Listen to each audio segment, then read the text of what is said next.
It was 1969. I could hear these screams. And I knew it was my sister Julie. We were at this place called Fairthorne. We had to be there for 6 weeks. It's somewhere where kids went at a certain age, girls, and it was run by nuns. Oh, it was a horrible place. They were so strict, so strict. These screams continued, and I ran up this field, and it was full of brambles and nettles. And I knew it was my sister Julie, and she'd fell into a wasp nest. Oh, panicking. I wanted to go home. That's all I wanted. I wanted to go home to see my mum, my brothers. And there's no neighbours, Wrigley's. They'd just moved in next to us, next door. Didn't have a chance to talk to them, but they seemed all right. They seemed nice. 6 whole weeks, Fairthorne, run by strict nuns. It was there where I met Bernadette and Diane. Later I found out it was their mum, Bunny, what delivered me. Coincidence, eh? What a small, small world. It really was. I can't remember much else about them 6 weeks, only knowing that like it scarred me. It was just so awful, so awful. You had to go to church, walk in the straight line, go to church and pray. You had to go to, if you wanted a wash, you had to go to the shop and buy a bar of soap. We used to be in this dorm with all these girls about 5 o'clock in the morning. It might have been later, might have been earlier. These nuns used to shout, "Wakey, wakey, rise and shine, all the wet beds in a line." Fuck me, I was always there. I was scared being there. Anyway, 6 weeks came and went, and I was back home with my mum. By this time I was about 7. We made friends with Wrigley's. We used to have a right laugh with them. The mum was called Hilda. Ooh, we didn't mess about with Hilda. She was a right un. My mum, my beautiful mum, she loved sitting in the backyard and sunbathing, like me. And my mum used to have like a costume or a bikini on. And Hilda used to like go on French like, "Duh, I'll smash your fucking face in, that dirty bastard. Get the tits put away." Us kids used to laugh. We all used to laugh at her. Not because or anything, but as she used to say it. Every Sunday, it was like Christmas. So where we lived on Longley Avenue West, there were some skips. 5 doors down, it was Shycliffe Tip, and there were skips. Sunday tea time, when workers used to go, first down there, best dressed, let me tell you. Oh, I was like a little whippet. I used to shoot down, try and scramble into skip, followed by Wrigley's next door. There were Mark, Paul, Jack, Stephen. I don't know if it was Jack or John. I can't remember. They used to have their skip, and everybody had the skips allocated. There were Hardys, Thompsons, and it were first in there, best dress. I can remember coming out of skips, going right down at bottom. Always a nice summer's day back in them days. And I found this hat. This dress was about 10 sizes too big for me. Pair of yellow tights. And some big high heel shoes, you know, the big club ones. God, I felt $1 million. I really did. So then I decided to go to school in them the next day. Jesus, did I get the mickey taken out of me. I really did. But I didn't care. I got some nice new clothes. We didn't have nothing then. I can remember once going to school with 2 odd Wellingtons. Mum says they'll never know. One were green and one were orange. They knew. But you know what? It were then. And I suppose if kids did it now, it'd be a totally different thing. But I think a lot of kids were in the same boat. Yeah. With Wrigley's, did it brighten my life up a bit. There was I think it must have came out of their house. We used to run round all the time round the 2 houses. They were like a semi-detached, running round. And there was a bath, and we all used to climb in bath, me and our Julie, our John. Sometimes our Tony Paul were too little. And all the Wrigley's used to climb in this bath, empty, outside in garden, and we used to all pretend to row. We're all going to Australia, yeah. Anyway, we never got there. We had another good idea. We decided in outside garden we're going to dig, because we was told Australia, this is the world, and if you dug far enough, you get to Australia. So we did. There were about 6 of us, started digging, yeah. I think Mum had gone out somewhere. And we hit the gas pipe. Mum weren't pleased at all. Safe to say we never got to Australia. But hey ho. As we were growing up, things were quite difficult, but we made the most of everything. That were life then. I'm going to take you back now, or forward. I'm going to take you forward to 1978, when I met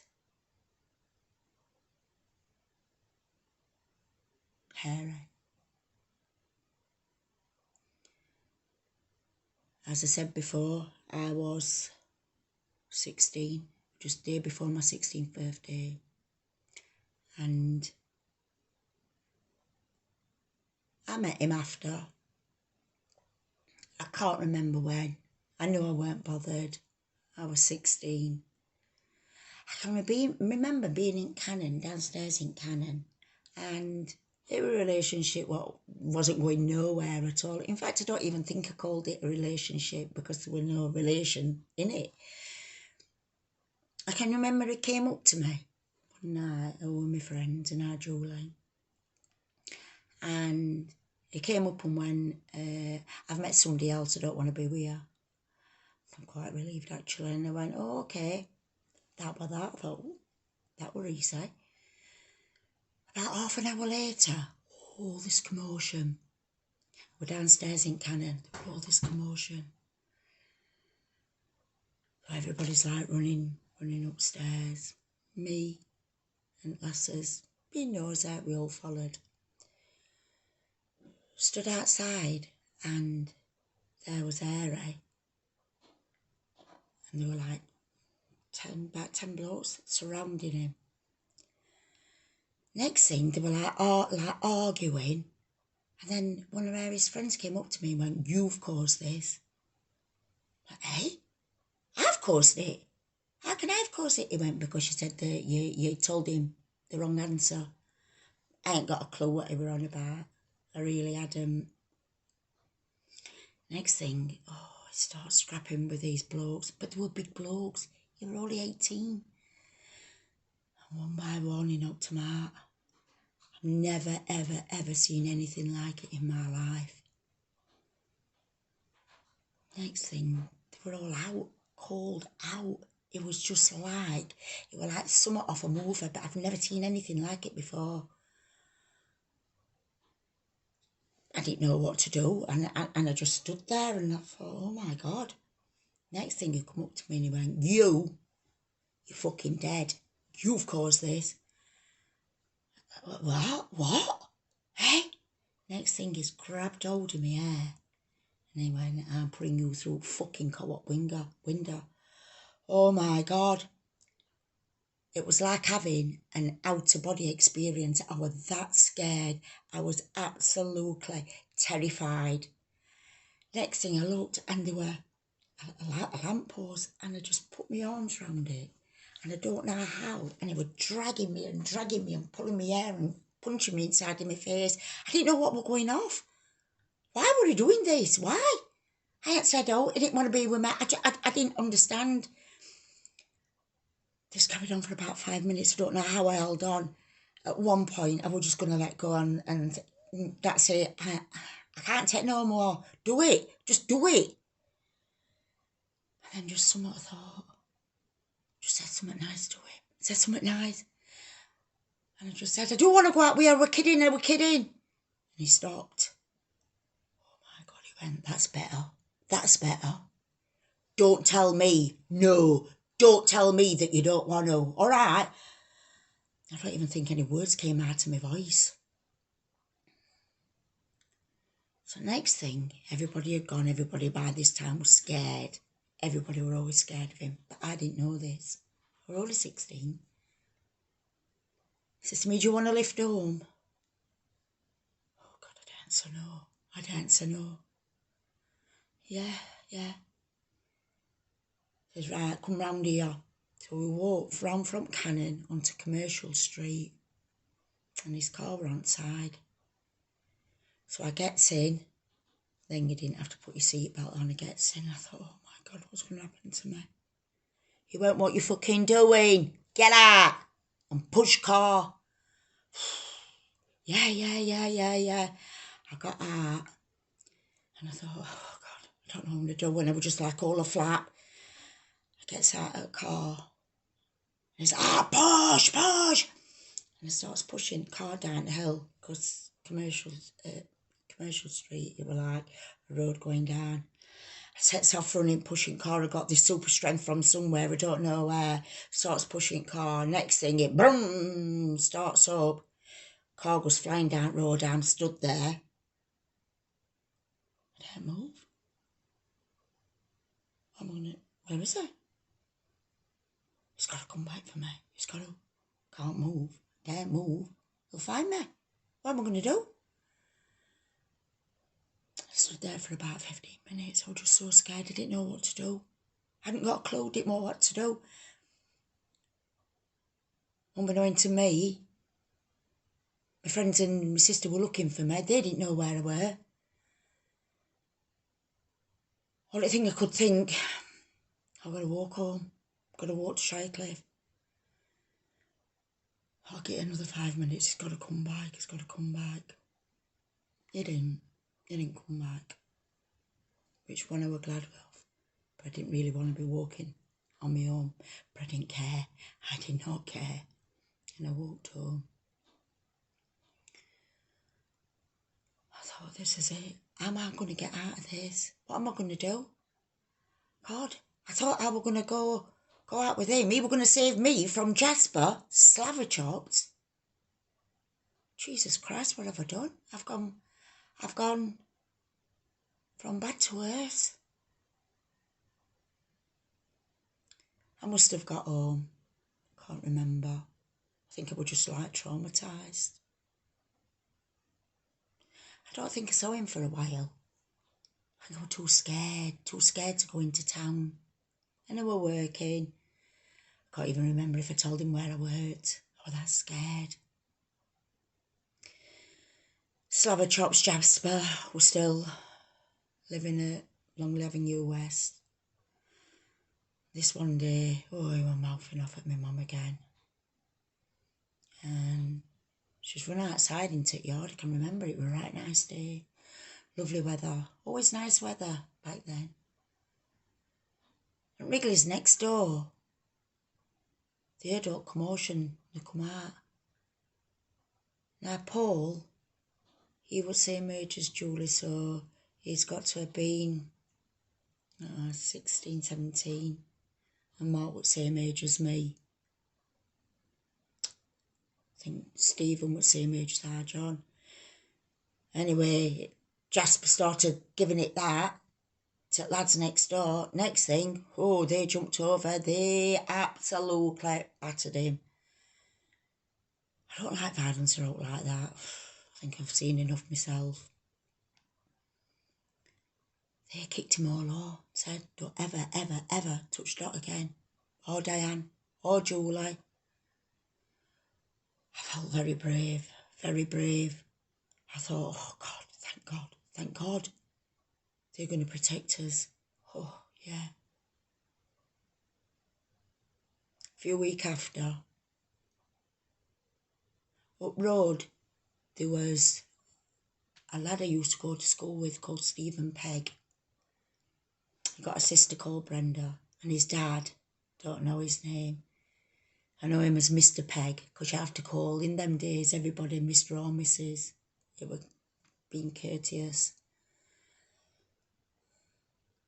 Mr. Pegg had come down, it was one Sunday.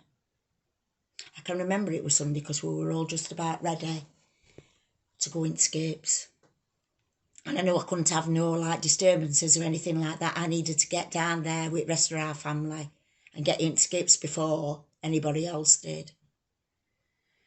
Anyway, Mr. Pegg, he's come down and Jasper's like, mouthing off at him. He thought he were 10 men. He thought because like he could beat women up, they could do the same with a man. Mr. Pegg grabbed hold of him by his neck and slung him to the wall. He just threw him on the floor. All us kids were just like stood there, didn't say a word, didn't say nothing. Next thing, Jasper's got up and he's picked a sewing machine up. It was a single sewing machine.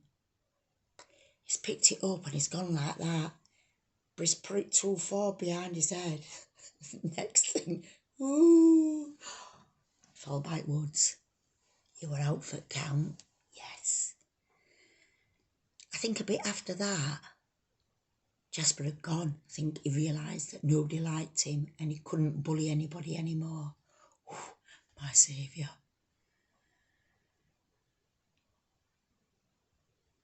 "1980. I got married to Mary. I can't remember a lot about what happened before. My auntie made me a dress, a white lacy dress, to the knees and a little bolero jacket, little violet bag.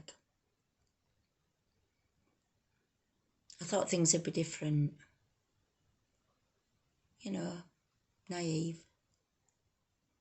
We got married at register office in town.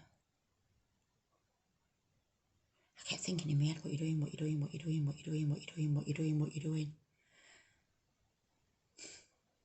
But I learned, you don't say no. After we got married, signed at register, I was 18, felt daft, oh God, oh. I turned around and everybody were laughing their heads off. What they're looking. I've looked down, the pen had leaked all over. Oh, I've got handprints. Ink handprints all over my face, all over my dress, all over my knees, all over my arms, all over the jacket, everywhere. Right start. We were having reception in Wicker. I don't even think we had any food. I can remember we all set off walking to Wicker. I think it were not Big Gun. I even forgot what they call it in Wicker next to Big Gun. He starts walking down with his mates. And somehow I got left behind. I had to walk from the register office in town, the wedding cake. I'm so embarrassed. We all shoppers. I'm walking down in a wedding dress, walking through all shoppers and that. They've just been to meat market. I can remember we hadn't even got a disco. Going around asking everybody for 10 pence for a jukebox. Jesus Christ. It must have been crazy. Absolute crazy. Fast forward to 1983.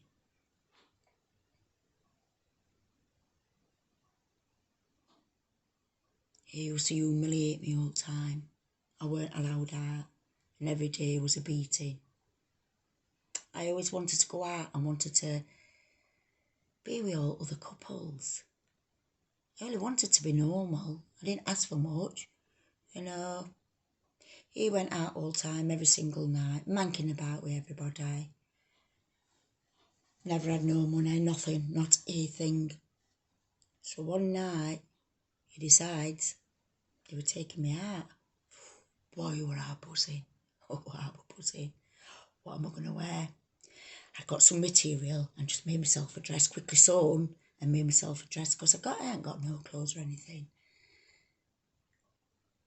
I was 4 months pregnant. I was so skinny, so skinny. But I wanted to get fat. I wanted this bump. I wanted to see this bump. Later that night, I found out all the reason he took me is because like everybody were complaining and everybody going out in couples and he couldn't go out on his own. And that if he took one of his bags out with him, his mates' wives would tell me. Not that he were bothered. Anyway, goes out. I went into town and he didn't even buy me a drink. So his friends were buying me. I just had a couple of drinks because I was pregnant anyway. I nearly had orange juice. They all decided they were going for something to eat. Oh, yes, something to eat. Oh, my God, yeah. There was a place called Indus. And you go downstairs into it. Everybody went in. There were about 6 couples. They all went in. Harry were at bag and me. And he went, wait there. Just sit there, wait there. Not be long. Sat there and I'm thinking, oh, has he got me a surprise or something? Because like he's like realise I'm having his baby. What's he got for me? Oh God. Is he going to have something nice? Going to get a bottle of champagne or something like that? Because we're always buying everybody bottles of champagne, you know. I sat there and sat there. And sat there and sat there. And stood up and looked, trying to look through a crack at the door. Can I see out? Could hear everybody laughing and joking. About an hour had passed and I was still sat there. Next thing is come out, a little plate, and a piece of chicken what had been eaten. What's that? Then I realised you say thank you down. Oh, thank you. He said, you can't come in because there's not enough chairs for you. We'll be done later. I went back in. Oh, God, no. Why is he so cruel? Really?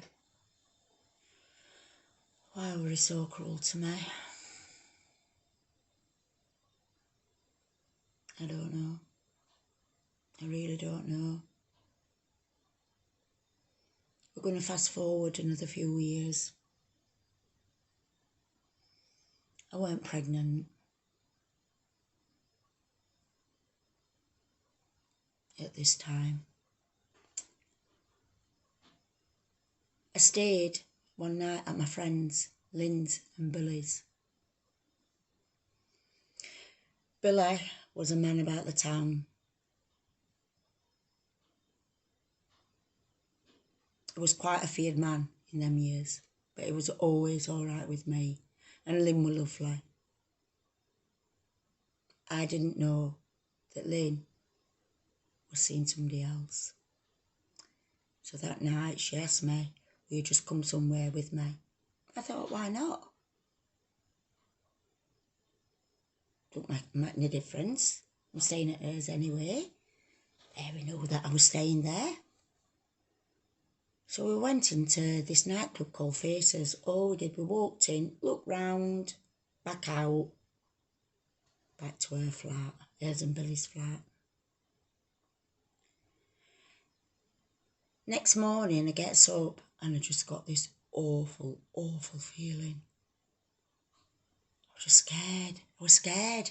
I don't know why I was scared. I was sat in the toilet and next thing I could hear Harry and Billy coming in. I heard him saying, "Where's Diane?" My stomach just like did a roller coaster. I could hear him running upstairs. I went hot, I went cold. I thought we were going to pass out. I was that scared. He opened the door, he went, "Come on. I'm not going to hurt you."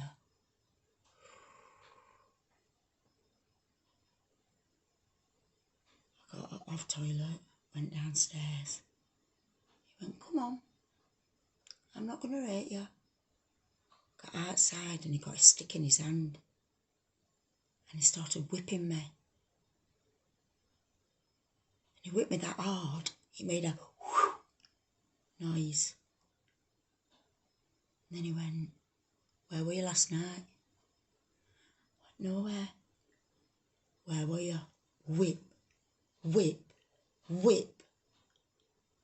Oh God, it was awful. I'll never ever forget the fear, that fear. Oh, he whipped me from Park Hill to Hyde Park. He wanted to know where I were. I weren't telling him that Lynn were looking for this bloke which were knocking off. What to do with me?